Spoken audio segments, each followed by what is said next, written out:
الحمدللہ رب العالمین والصلاة والسلام علی سید الانبیاء والمرسلین اما بعد فاعوذ باللہ من الشیطان الرجیم بسم اللہ الرحمن الرحیم۔ پچھلے دو پروگرام میں ہم نے قرآن عظیم سے متعلق ضروری گفتگو کرنا مناسب سمجھا، کیونکہ تفسیر کرنے یا تفسیر سننے سے پہلے قرآن عظیم سے متعلقہ چند بنیادی باتوں کا ذہن میں محفوظ ہونا ضروری ہے، تاکہ دوران تفسیر بہت سے خدشات سے انسان محفوظ رہے، اور وہ ضروری معلومات جب ذہن میں ہوں گی تو انشاءاللہ تفسیر کا سمجھنا مزید ہمارے لیے آسان ہوگا۔ پچھلے پروگرام میں ہمارا آخری کلام قرآن عظیم کے اوپر جو اعراب لگائے گئے ہیں، نکتے ہیں، تجوید کے قواعد وغیرہ مرتب کیے گئے ہیں، ان کی تاریخ سے متعلقہ گفتگو شروع ہوئی تھی کہ پروگرام کا وقت ختم ہو گیا، تو یہیں سے ہم اپنے آج موضوع کو کنٹینیو رکھیں گے۔ یہ ابھی خدمت میں عرض کیا تھا کہ نبی کریم صلی اللہ علیہ وسلم کے زمانہ اقدس میں چونکہ صحابہ کرام تمام اہل اللسان تھے، عربی زبان کو اچھی طرح جانتے تھے اور وہ اس میں مہارت تامہ رکھتے تھے، لہذا جس وقت وہ قرآن عظیم نبی کریم کے دور میں لکھا گیا تو بغیر نکتوں کے اور بغیر زبر زیر پیش کے تھا۔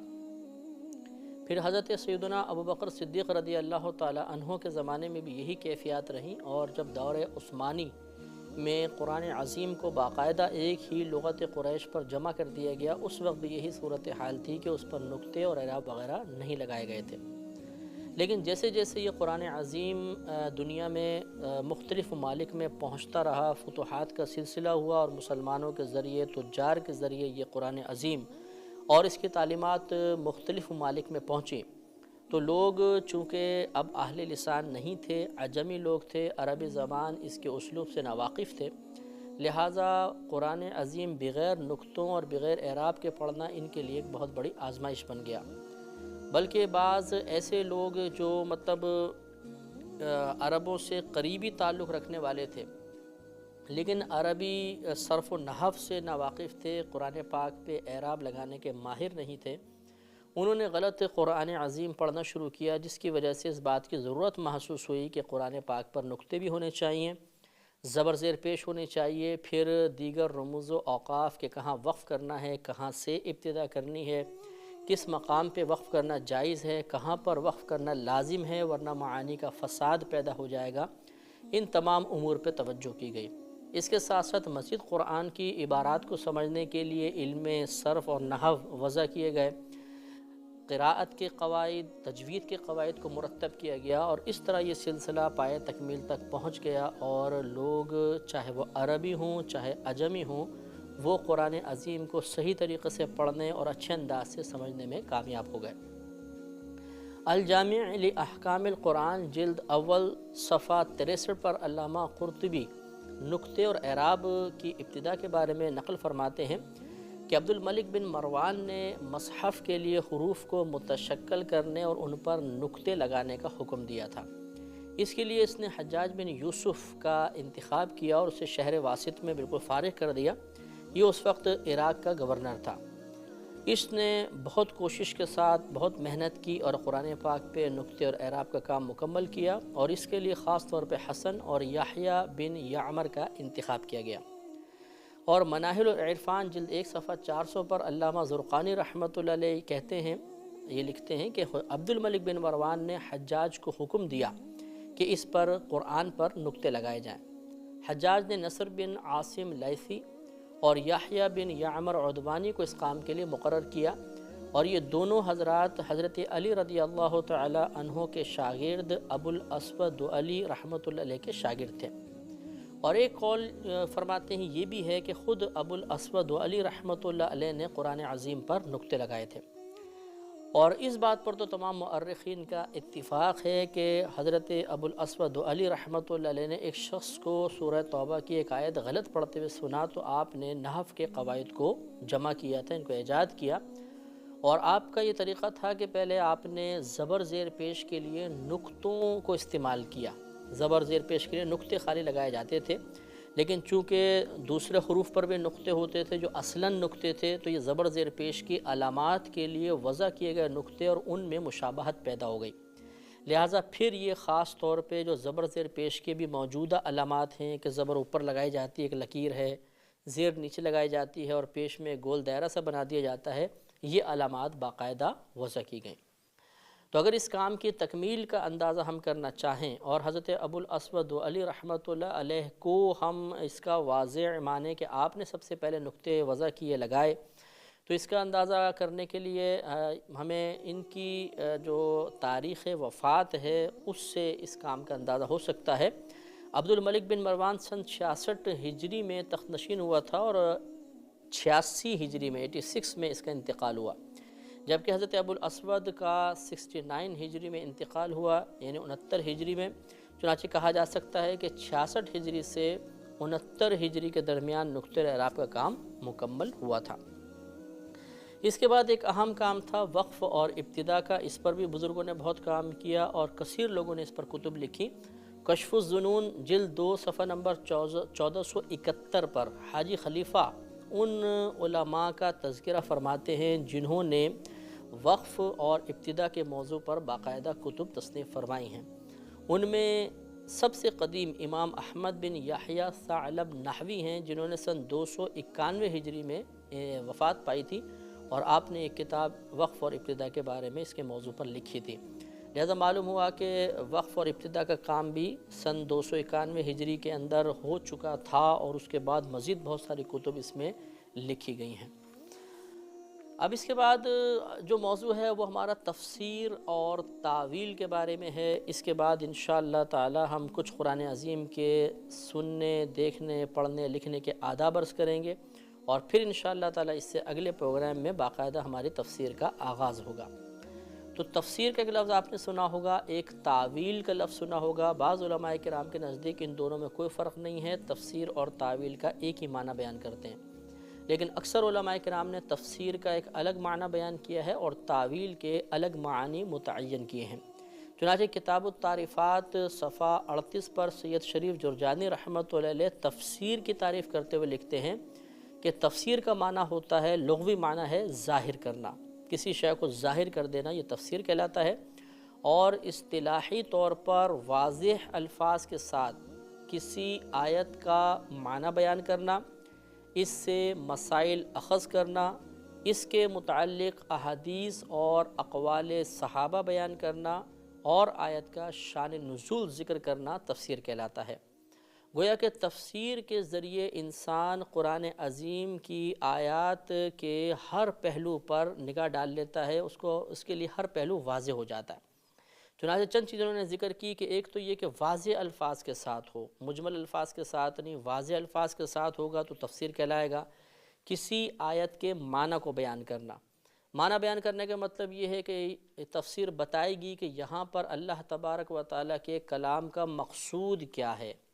بعض اوقات ایسا ہوتا ہے کہ ظاہری طور پہ کلام سے انسان ایک مقصود الہی متعین کر لیتا ہے جو حقیقتاً مقصود نہیں ہوتا۔ اللہ تبارک و تعالیٰ وہاں پر کچھ اور فرمانا چاہتا ہے، لیکن ظاہری عبارت سے جو ہم اپنے علم اور اپنی ذہانت کے مطابق نتیجہ اخذ کر رہے ہوتے ہیں وہ حقیقتاً اللہ کا مقصود نہیں ہوتا۔ یہی وجہ ہے کہ تفسیر کم علمی کے ساتھ، جہالت کے ساتھ تفسیر کرنا یہ گمراہی کی طرف لے جاتا ہے۔ تو اس لیے آیت کے معنی بیان کرنا، جو معنی کا مطلب کہ مقصود الہی متعین کرنا، اس سے مسائل نکالنا، یہ بھی تفسیر کے اندر داخل ہے۔ جو احکام سے متعلق آیات ہیں ان سے کون کون سا مسئلہ اخذ ہوتا ہے، اللہ تعالیٰ نے کیا کیا احکامات اس میں بیان فرمائے ہیں، یہ بھی تفسیر کا حصہ ہے۔ پھر اس کے متعلق احادیث اور اقوال صحابہ بیان کرنا، یہ تفسیر کا حصہ ہے، اور پھر اس آیت کا شان نزول اگر منقول ہو تو وہ ذکر کرنا، یہ تمام تفسیر کے لوازمات ہیں۔ اور اسی کتاب کے صفحہ 22 پر تاویل کا معنی لکھتے ہیں کہ تاویل کا لغوی معنی ہے لوٹانا، اور اصطلاح شرع میں ایک لفظ کو اس کے ظاہری معنی سے ہٹا کر ایک ایسا معنی مراد لینا جس کا وہ لفظ احتمال رکھتا ہو اور وہ احتمال قرآن اور سنت کے مطابق ہو۔ اور اسی کے صفحہ 22 پر تاویل کا معنی بیان فرماتے ہیں کہ تاویل کا لغوی معنی ہوتا ہے لوٹانا، اور اصطلاح شرع میں ایک لفظ کو اس کے ظاہری معنی سے ہٹا کر ایک ایسا معنی مراد لینا کہ جس کا وہ لفظ احتمال رکھتا ہو اور وہ احتمال قرآن اور سنت کے موافق ہو۔ اس میں چند چیزیں ہوئیں دیکھیں، ایک تو یہ کہ ایک لفظ کو اس کے ظاہری معنی سے ہٹا کر کسی اور معنی میں استعمال کرنا۔ بعض اوقات ایسا ہوتا ہے کہ ایک لفظ ایک ہی وقت میں کئی معانی کا احتمال رکھتا ہے، یعنی اس لفظ سے ہم یہ معنی بھی مراد لے سکتے ہیں، یہ معنی مراد لے سکتے ہیں، یہ معنی بھی مراد لے سکتے ہیں۔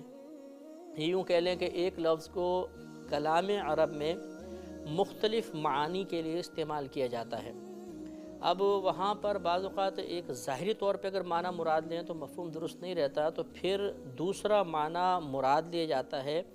اور وہ ایسا ہی معنی ہوتا ہے کہ جو کلام عرب میں باقاعدہ اس لفظ سے مراد لیا جا سکتا ہو۔ اسی کو اس طرح بیان کیا کہ ایک ایسا معنی مراد لینا جس کا وہ لفظ احتمال رکھتا ہے، اور پھر یہ احتمال قرآن و سنت کے موافق بھی ہو، یعنی ایسا نہ ہو کہ ہم کوئی ایسا معنی متعین کر لیں کہ قرآن و سنت اس کا انکار کر رہی ہو۔ قرآن و سنت کی تعلیم کے مطابق اگر وہ لفظ کسی معنی کا احتمال رکھتا ہے، باقاعدہ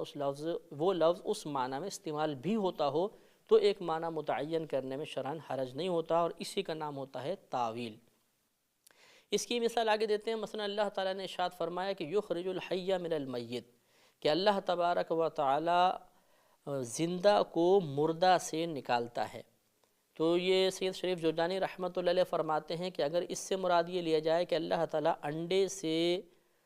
چوزا وغیرہ پیدا کرتا ہے، تو یہ بالکل ایک ظاہری معنی تھے کہ مردہ سے زندہ کو پیدا کیا، انڈا ایک مردہ شے ہوتی ہے، اس سے زندگی پیدا ہو گئی۔ تو یہ اگر اس طرح ہم اس کو بیان کریں تو اس کو تفسیر کہا جائے گا، کیونکہ یہ وضاحت کر دی گئی۔ اور اگر اس سے مراد یہ لیا جائے کہ اللہ تبارک و تعالیٰ کافر سے مومن کو پیدا فرماتا ہے، یعنی کافر کے گھر میں مومن پیدا ہو گیا، کوئی بچہ بڑا ہو کے مسلمان ہوا تو ہم یہ کہہ سکتے ہیں کافر سے مومن پیدا ہو گیا، یا کوئی کافر تھا پھر وہ ایمان لے آیا۔ اسی طریقے سے اگر کسی عالم جاہل سے عالم پیدا ہو گیا، یعنی ماں باپ جاہل تھے اور عالم بیٹا پیدا ہوا،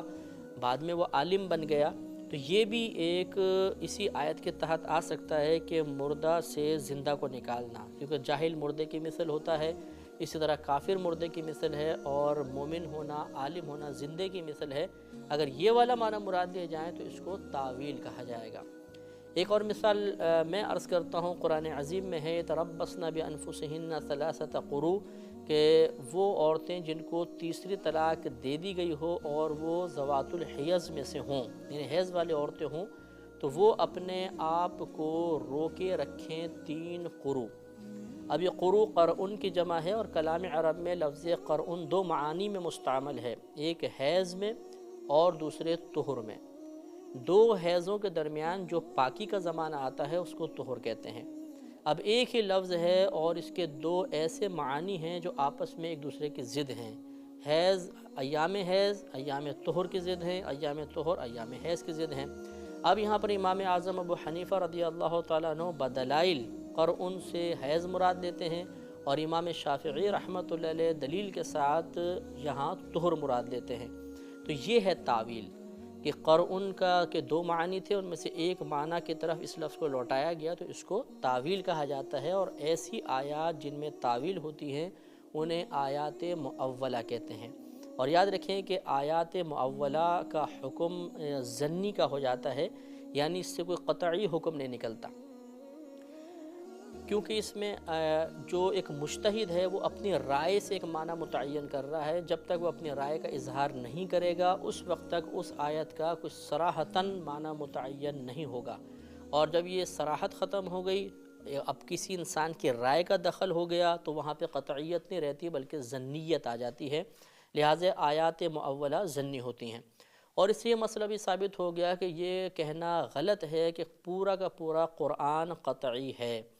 ہاں، اگر قرآن کو اللہ کی طرف منسوب کیا جائے، اس نسبت سے دیکھا جائے تو واقعی قطعی ہے، لیکن جب ہم اپنی نسبت سے دیکھیں گے تو بعض آیات ایسی ہیں جن کی مراد صراحتاً بیان نہیں کی گئی، بلکہ ان کی صحیح مراد متعین کرنے میں، درست مراد متعین کرنے میں مجتہد کی رائے کا دخل ہوتا ہے، اور جب اس کی رائے اس میں شامل ہو جاتی ہے تو پھر قطعیت باقی نہیں رہتی بلکہ ظنیت آ جاتی ہے۔ تفسیر اور تعویل کا کچھ اور معنی بھی ذکر کیا گیا ہے، ملتا جلتا ہی معنی ہے، لیکن تاج العروض جلد 3 صفحہ 470 پر علامہ زبیدی رحمۃ اللہ علیہ لکھتے ہیں کہ اس بارے میں ایک قول یہ ہے کہ قرآن مجید میں جو مجمل قصے ہیں، یعنی تفصیل کے ساتھ بیان نہیں کیے گئے، ان کی شرح کرنا، مشکل الفاظ کے معنی بیان کرنا اور آیات کا شان نزول ذکر کرنا، یہ تفسیر ہے۔ یہاں پر بھی اگر آپ تھوڑا سا غور کریں گے تو بات وہی سامنے آتی ہے کہ قرآن پاک کے ایسے مقامات کہ جو وضاحت طلب ہوں، جن کی مزید وضاحت درکار ہو، ایسی وضاحت کہ جب ہم اس کو بیان کر دیں تو اللہ تبارک و تعالیٰ کا مقصود سمجھنے میں آسانی ہو جائے، اسے تفسیر کہا جاتا ہے۔ اور آگے فرماتے ہیں کہ مشابہت رکھنے والے معانی کو بیان کرنا تعویل ہے، یعنی ایک وہی جیسے بات ہم نے پہلے بھی عرض کی، وہی مفہوم تقریباً ہے کہ ایسے آیت جس کے سے کچھ معانی نکلتے ہوں، ان معانی میں اشتباہ پیدا ہو گیا کہ یہ معنی ہے یہ معنی، تو اس میں سے ایک معنی کو متعین کر دینا، یہ تعویل کہلاتا ہے۔ اب اگلا ہمارا اس بارے میں موضوع ہے تفسیر بالرائے کے بارے میں۔ ترمذی صفحہ 419 اور ابو داؤد جلد نمبر 2 صفحہ 158 پر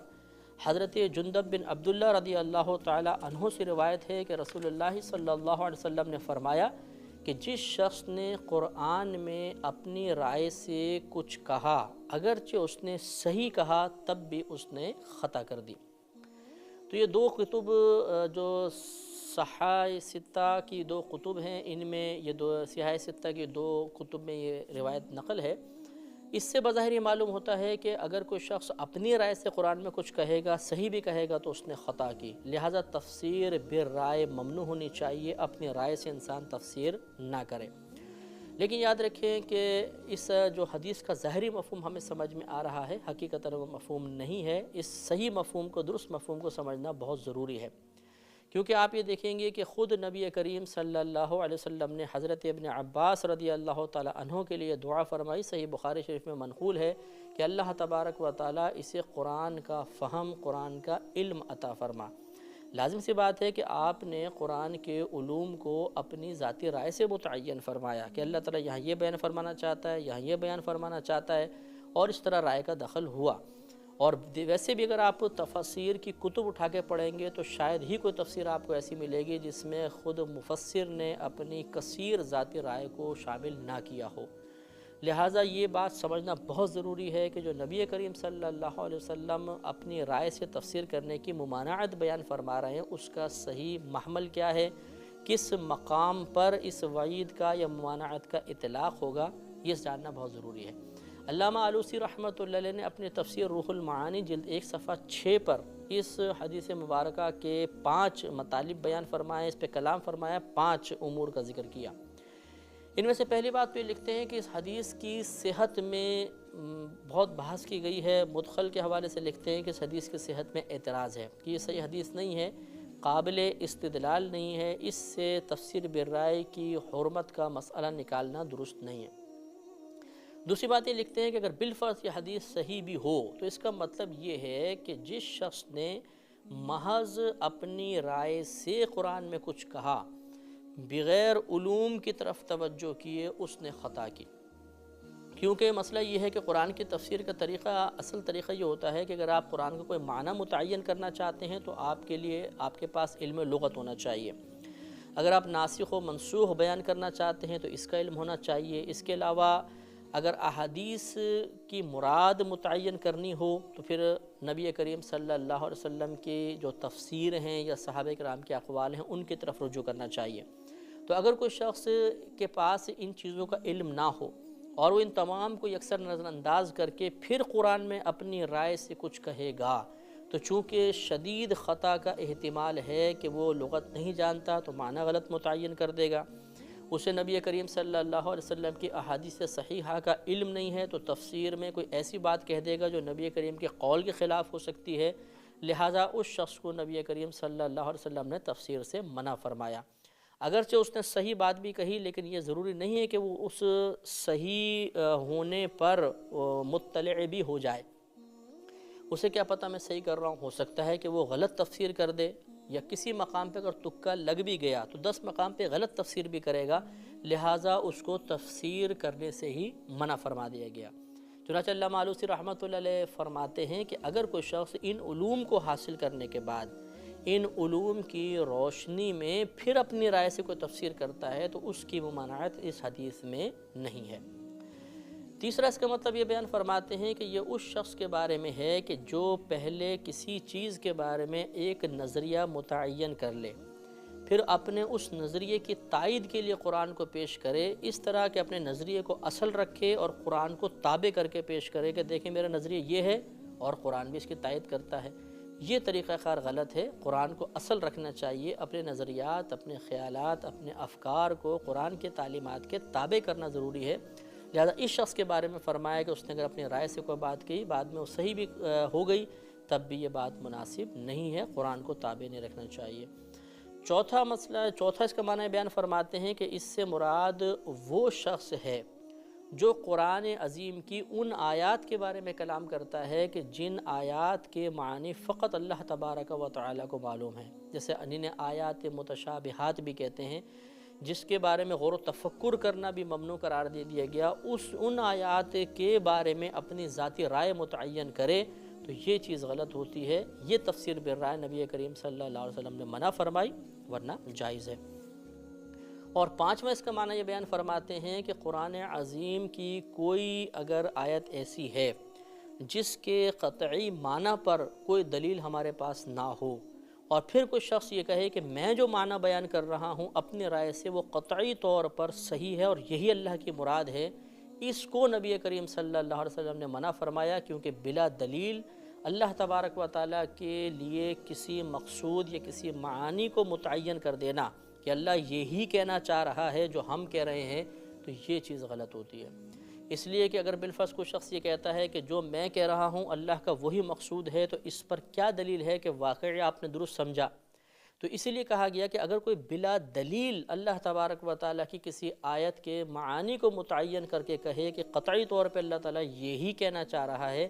یہ جو اس کی رائے ہے یہ قابل قبول نہیں ہوگی، قابل عمل نہیں ہوگی، اور اس تفسیر بالرائے کی ممانعت ہے۔ لہٰذا معلوم ہوا کہ اگر کوئی شخص آیات متشابہات پہ کلام نہیں کر رہا، اگر اپنی رائے سے کچھ کہتا ہے تو اس جو معانی متعین کر رہا ہے اس کو قطعی نہیں مان رہا، اس کے علاوہ اس کے پاس علم لغت بھی ہے، اس کی روشنی میں معنی متعین کرتا ہے، علم حدیث ہے، علم تفسیر ہے، اور دیگر جو تفسیر کے لیے ضروری علوم ہیں ان کو سامنے رکھ کر اقوال صحابہ اس کے پیش نظر ہیں، نبی کریم صلی اللہ علیہ وسلم کی احادیث کریمہ اس کے سامنے ہیں، اور پھر وہ ان تمام چیزوں کی رعایت کرتے ہوئے قرآن میں اپنی رائے سے کچھ کہتا ہے، کوئی معنی متعین کرتا ہے یا اس کی وضاحت کرتا ہے، اس میں شرعاً کوئی حرج نہیں، اور یہ اس حدیث کے تحت نہیں آتے ہیں۔ انشاءاللہ عز و جل زندگی رہی تو اگلے پروگرام میں قرآن پاک کی تفسیر کے ساتھ آپ کی خدمت میں حاضری کا شرف حاصل ہوگا۔ اس وقت تک کے لیے اجازت مرحمت فرمائیں، وآخر دعوانا ان الحمدللہ۔